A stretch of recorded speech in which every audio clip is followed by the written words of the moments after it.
Good morning, everybody, and welcome to this to the webinar. I hope everybody can hear me happily. So I just ask Barbara Nance now if she could run through the housekeeping for us. Okay, thanks, Bob. So if you're unfamiliar with Zoom, you will find the chat pane by moving your mouse down to the bottom of the Zoom screen. You'll see an icon labeled chats. If you're on an iPad or something similar, it might be at the top of your screen. Just select it. And you'll either see a panel floating on your screen, or if you're not in full screen, it will appear in a column on the right-hand side. And just add some information. Introduce yourself, please, and where you're from. And throughout the session, if you've got any questions, please just add them to the chat and they'll be picked up at the appropriate points. We'll be using it to communicate during the session. Also, have a pen and paper ready to make notes because we'll be using the webinar pages at Connected and Effective, the WordPress page that's being used through these 4 events. The webinar has been recorded as usual, and as long as you've entered the webinar using the name you've registered on the ETF booking area, you'll receive an email and it will contain a link to the recording, and you'll also get your certificate after the event. If you're not sure how to do it, then just go to the participants panel. Again, if you're not sure where it is, there's a little icon at the bottom of your screen saying participants. Click on that. The panel will appear on the right-hand side, or it might be floating.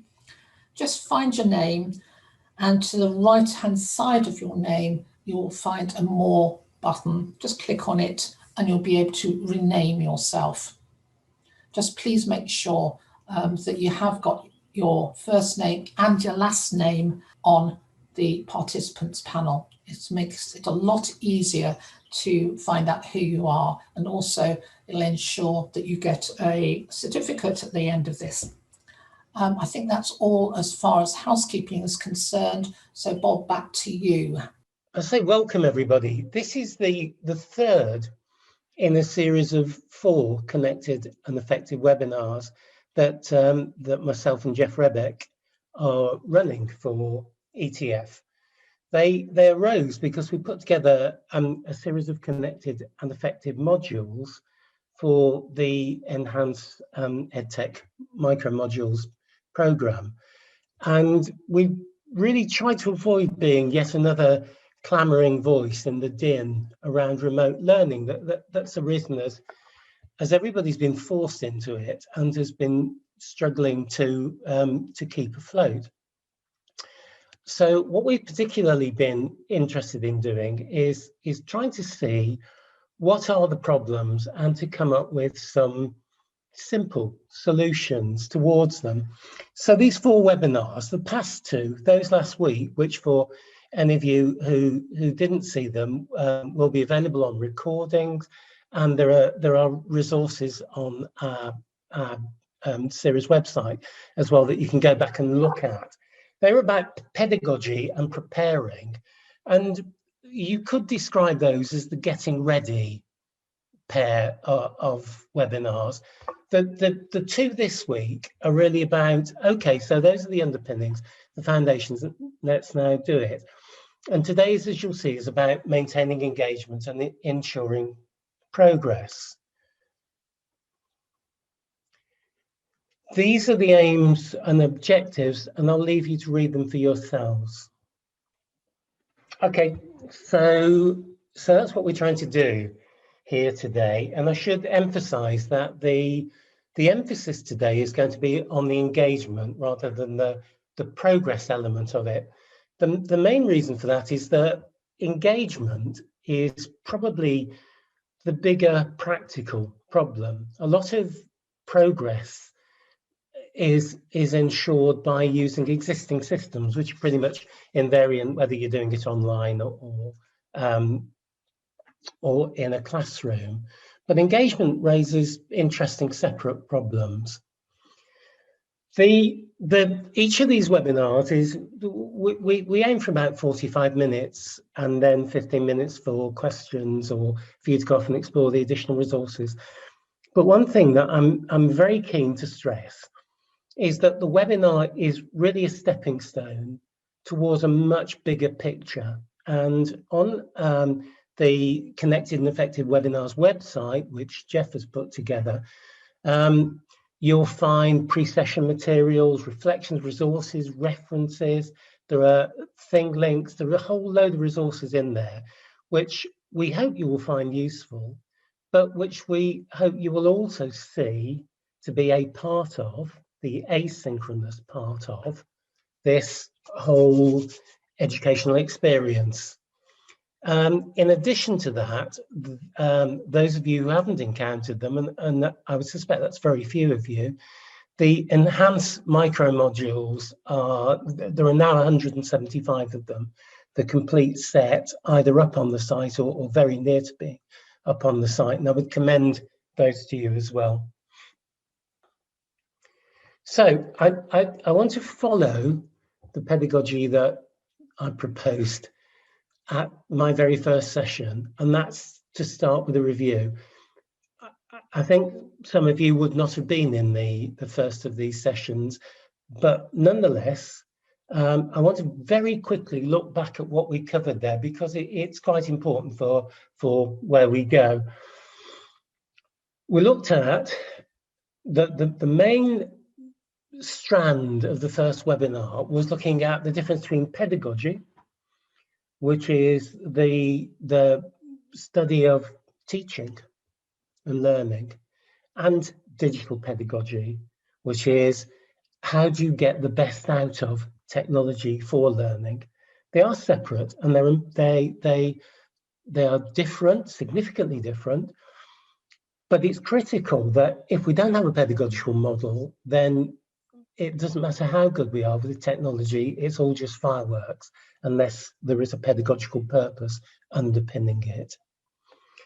The following week, Jeff looked at preparation, and his main message in this, and it's a critical one for engagement, was the issue of, now you are out of the classroom, now you have lost the classroom, how do you replace it? What can you put in place which will mimic, which will replicate all those issues that you have in the classroom, the structure, the habit, the schedules, your familiar practices. So we looked at that and what that demands of us as teachers, what that asks of learners, the increased degree of independence it places on them, and the demands it makes on our use of technology. And then a running theme through this has been practicalities.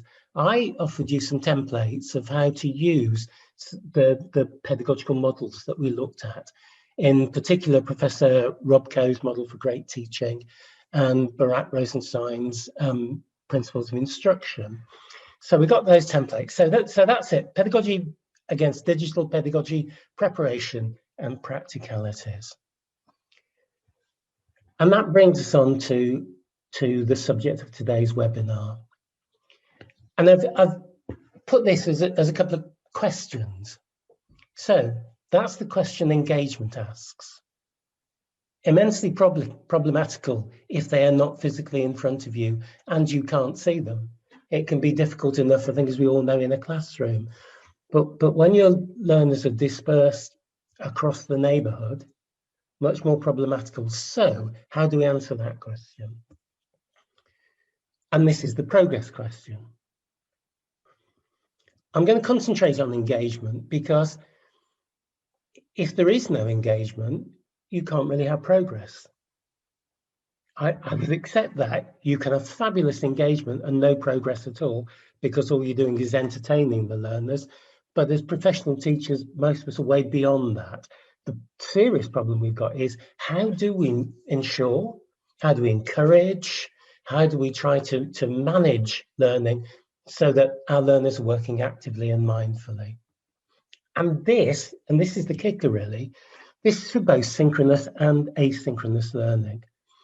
Unavoidably, most of the debate takes place around synchronous learning, because that is the exact mirror image of the classroom situation. But that's fine. However, one thing we know is that asynchronous learning actually takes up much greater part of remote learning than synchronous learning. And all the more so because one of the things that's been forcefully brought to people's attention during lockdown is that you can't sustain synchronous learning for great lengths of time. And in fact, the most effective synchronous learning takes place in significantly shorter periods of time than in a classroom. So we can't see people, and for the period of time we can't see them, it's actually shorter than in a classroom. Problematical. That means we also have to give thoughts to engagement in asynchronous learning. Progress in asynchronous learning, that's probably easier to measure. But how do we know, how do we ensure that learners are engaged in asynchronous learning? This is the core question. The core question for us all as teachers. And there are a variety of solutions, but it's not necessarily a straightforward question. And an immediate point I want to make is that the old music hall gag, when music hall comedians were dying on their feet at the Glasgow Empire, and they'd do their jokes and there was no response coming back at all, a kind of standard way to try and get a laugh was to say, hello, is there anyone out there? But that's not the question that we're asking. The question that we're asking is this of an individual. Are you out there and how can I help you? And if you think about it, if you ever go to a big concert and you get into the concert hall, there's a huge crowd there. So many people stand up and they look around and they're trying to spot a friend. They're trying to spot the one individual. That's what we do. We're humans and we want to interact at an individual level. But again, that's problematical and maybe more difficult remotely than it is in class. Because what we're actually trying to manage is a learning conversation, not a broadcast. And if you think of what constitutes a conversation, think of the elements that make up a conversation. The one thing it's not is the medium that we tend to use most often, and for many of us, we're most comfortable with, and that's text. You know, conversations are not conducted in writing, by and large. Although clearly we have email, we have SMS, and we have text messages, and even there we create special text languages and we use emojis and emoticons and all sorts of things. Conversations consist of words and images and gestures and postures and all those sorts of things. So one of the interesting questions we're going to be asking today is, how do we replicate that? How do we mimic that through this quite difficult medium of remote learning? So here's a graphical overview of 4 elements of this, the things I'm going to look at. I'm going to look at the basics, keeping it active, the engaged learner, and my painter, the I, Vincent, is very definitely engaged, and then progress. How do we know that we're getting there? I'd just like to point out that this is a Creative Commons image, and I'm obeying the licensing requirements by attributing it to the creator, J.D. Hancock. And there's a link to the conditions of use there as well. It might sound a bit pompous, but I do think it's quite important to make the point that this is a perfectly legitimate image I'm using. Okay, I've spoken enough. I'd like to give you the chance to think about things now.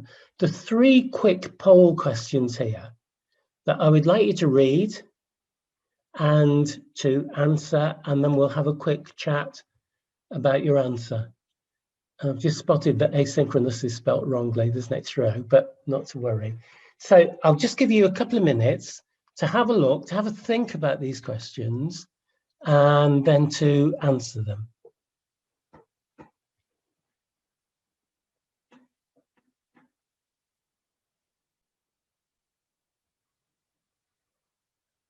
Okay, if I haven't about another 30 seconds, or if the results are ready now, Barbara, please. Oh, here we go. Here we go. This is good. So the first one, how effective do you feel you are at ensuring that individual learners are meaningfully engaged? Interestingly, even though we're anonymous, nobody has claimed to be highly effective. But that's pretty good, actually. If everybody feels they're okay, and 1 in 3 people think they're effective, I think that's good going. Let's see what else we've got. And asynchronous, yeah. 27, about 1 in 4 think they're not very good at monitoring engagement in asynchronous work. Over half of you feel you're okay. That's pretty good, and nearly about 1 in 5 effective. I think that's very good results, actually. So this would suggest to me that by and large you're a group of people who've thought through a lot of these issues and have come up with solutions, which will be good when we come to later. Have we got the next one to show, please, Barbara?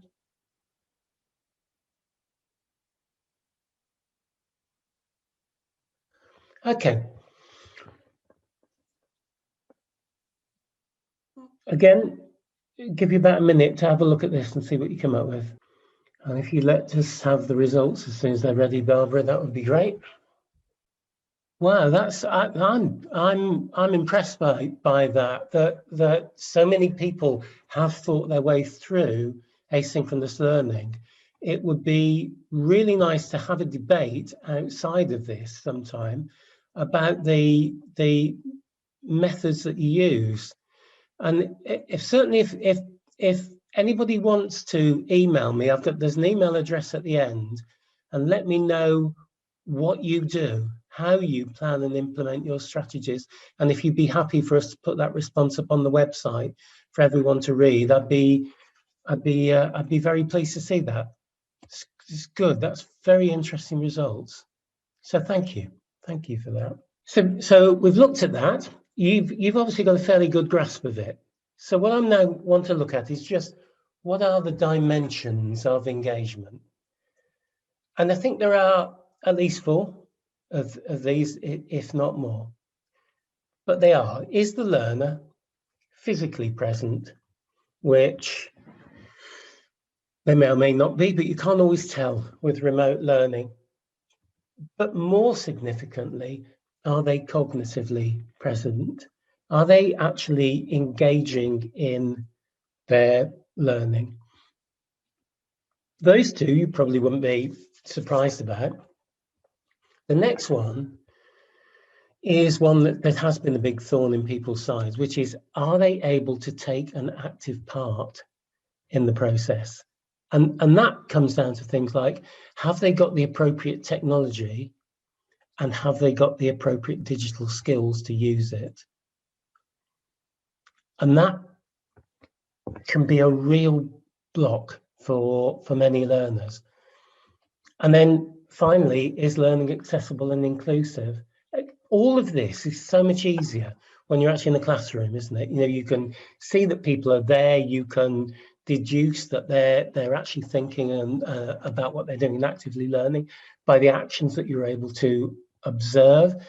If they have got a problem with the technology, it's under your control. You know, they are using your organization's technology, and the accessibility and inclusiveness issues, again, should be taken care of by yourselves, perhaps student support, maybe even with learners bringing their own devices. So they're the dimensions. But let's come on to how do we monitor and measure it? This I want to go through very quickly, and grudgingly, in a way, I'm obliged to do this. There are technical solutions that can tell you if people are taking part.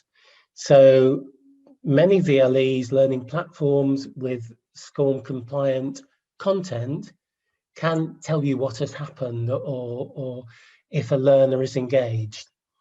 It's also possible with G Suite now and 365 to actually physically observe people as they're working.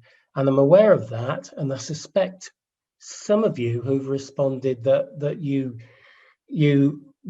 do monitor engagement in asynchronous work, do it through these methods. I don't want to say a lot about it because basically you need to talk to your own technical staff or to colleagues to find out what is possible for you. And in some cases, you might only know that a learner is logged on, and that's problematical. So if that's the case, what we basically need is tangible evidence of engagement. But before saying much about this, it's obvious education isn't Big Brother in either the Orwell sense or the popular, the prying, lowbrow television show. Sorry, it's a bit pompous, that version of it. The basic principles are we want to get evidence of engagement for every learning event because we can't see it. But we don't want to overburden learners or stress them by this activity. So we don't fundamentally want to harass learners. We're not Big Brother, we're not constantly there watching and don't want to be. So what we're looking for is fundamentally a light touch approach.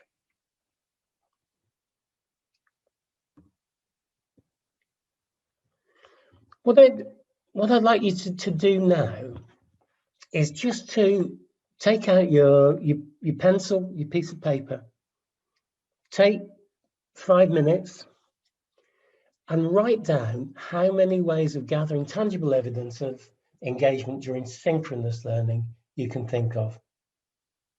Just note them down and the EdTech that you use to support them. So as I say, take 5 minutes and have a go at that now.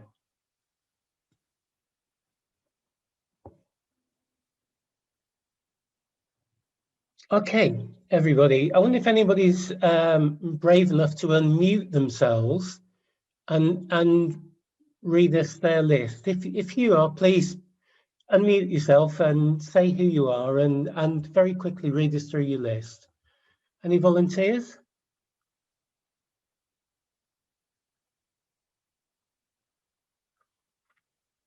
The only other place teachers are not forthcoming is at the bar at a conference. So nobody? Hello, I'll jump in. Oh, hi, thank you. Hi, it's Lisa. Thank you, Lisa. Hi. I've just got a few that I sort of use personally, but we've got the good old Teams breakout sessions. You know, where you would be able to use some of the forms and the activities that's got within it. But I've started using, obviously you've got your direct questioning, your paired or group discussions. But I think the key thing at the moment for me is getting cameras and mics on and having that as the norm, because at least you can tell that people are engaged and, you know, it makes it more inclusive and more interesting for them to participate in. But I've also started using things like Padlet, Nearpod, and Word. Oh, right. They're quite useful. And do you feel overall that are you happy? Moderately happy or? Yeah, I mean, it's like probably many others. Probably reason we're on this webinar is, for me, it's my lack of digital skills and knowledge of what's out there, and it's being able to take the time to learn those skills and feel confident enough to then deliver them to our own learners to get them engaged. That's great, Lisa. Thank you so much for being the person brave enough to step in, and thank you for your comment. Anybody else? One more person? No, it's okay. It's okay if not. Here's my list.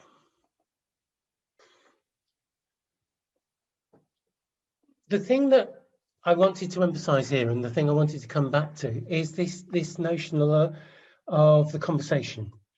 So you can quite clearly do traditional formative tests, which are intended to measure learning. I mean, that's the essential issue.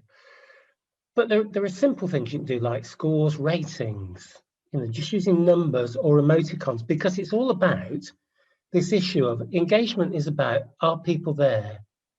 Are they actively engaged? Are they doing something? And it's not the same as progress, which is often what we tend to worry about. So are they there? Recording verbal responses to a question at the end using something like Flipgrid, which I think I mentioned at the last session, and I would commend to you, if you've never encountered it. Flipgrid is a video app where you can record a message and you invite your learners to record time-controlled responses to it. Brilliant.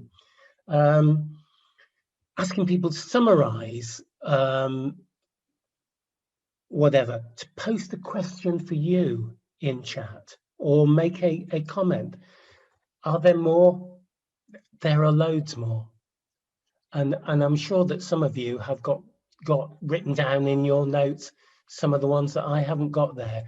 But what I would say to you is, if you're looking for more stuff on this, please go and explore the materials in Connected and Effective and on our webinar website, because you will find some suggestions there as well. So those ways we can measure it. How can we ensure it? These are obvious ways that come out of this notion, the point Jeff was making very powerfully in the last webinar, that what we've done is we've lost the classroom. But that means that we've lost the frameworks that support it. So a big issue is this. Replacing all those things, replacing the schedule, trying to replace the habit, which is so critical for any kind of human activity. And you see there times and so on, small group meetings. But I'm going to suggest to you that when it comes to ensuring engagement, when it comes to ensuring anything, in fact, there is one item that is probably more important than anything else. I think it's the heart of blended learning, remote learning, call it what you will. I've been doing this stuff for 22 years now, and it's been ever present. But it's become obvious to me as time goes by just how critically important this is. And it is that. And I know this feels like one of those Agatha Christie moments where she announces the murderer, and it turns out to be genial Barbara Nance, who wasn't on the island and had never met the victim. That it could have been anything. Actually, this couldn't have been anything. This isn't an Agatha Christie. It's what I say it is. Bite-sized learning is critical, because it allows everything else to be possible. It enables us to schedule sessions of synchronous learning so that they're comparatively short. It enables us to arrange asynchronous learning in ways that we can monitor and manage and ensure that people aren't falling behind. It makes it very simple to test. It makes it very simple to do all of the learning things that are important in achieving successful outcomes and great experience. And I would suggest to you that if you took nothing else away from all 4 of these webinars, and I hope you do, but if you didn't, chunking your learning, thinking about how you can produce bite-sized elements of learning if you're not already doing so, is the critical one. So what else? Good pedagogy. We come back to the stuff I was talking about in the first session.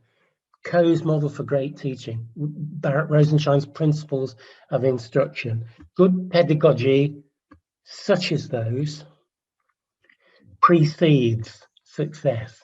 Good cognitive practice as well. And these 3 issues in particular, preventing overload, chunk learning, bite-sized learning helps that no end. Recall, bite-sized learning supports recall. And if we have the model of learning that the inspectorate is brought into, which sees learning as a long-term change in memory, a change in long-term memory, sorry, then recall is critical. And it's not just a sort of almost passive, oh no, let's just remember what we did before. Recall actually turns out to be a very powerful reinforcing and extension method for learning. And finally, metacognitive processes. That's understanding how you learn, and as teachers, modeling the way we do things for learners. So we do that. The next issue is, how do we make activities, asynchronous activities, engaging? And I'm just going to leave you to read through these.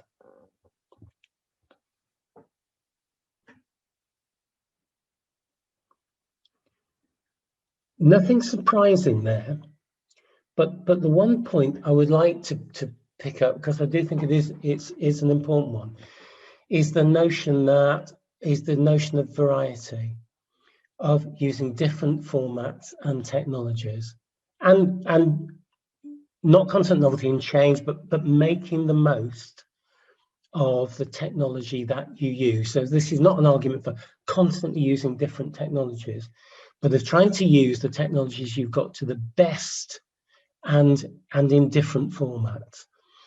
And the one issue that I will come back to again and again is that if you want to make learning engaging, you have to make it more conversational.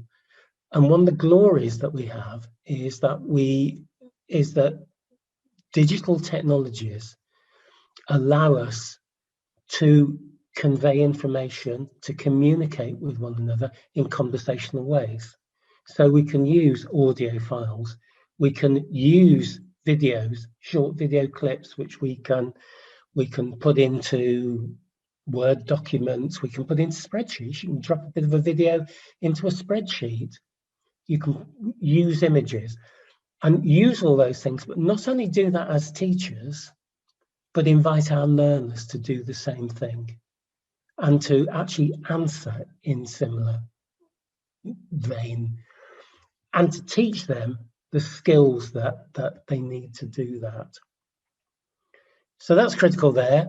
Everything else, I think, follows on fairly closely from what I've said already. So we've been looking at reflection. There's this notion that it's about conversing with the individual. It's not about the group, all about me. To try and use light touch methods to introduce variety and make extensive use of digital media. And this critical notion that engagement precedes progress. At this point, I'm going to stop. We've had about 45 minutes. What I would suggest you do now is one of two things. Please, if anybody's got any ideas, any questions they want to ask, please can you put them up on the chat?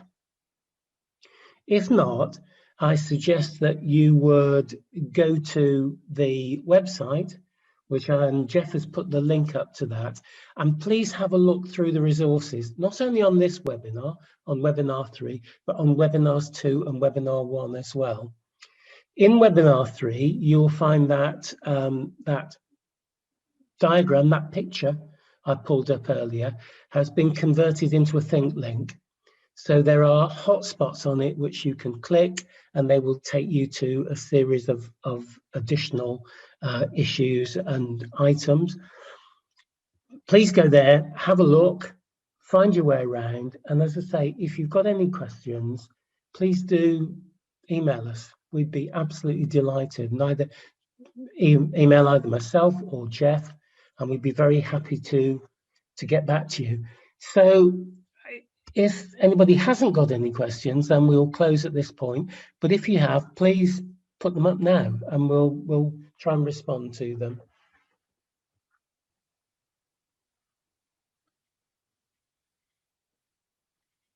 Okay, I'm not seeing any questions coming up. Is anybody else? No, well, I'll say goodbye then. Thank you very much to Lisa for getting me off the hook and being brave enough to tell us what was on her list. I hope you found this useful. I hope that we will see all of you for the fourth and final session, and please do go to the website and again let us know what you think of that, and also if there's anything that isn't in there that you think would be very useful. Otherwise, thank you very much everybody for your kindness, patience and attention, and hope we'll see you soon.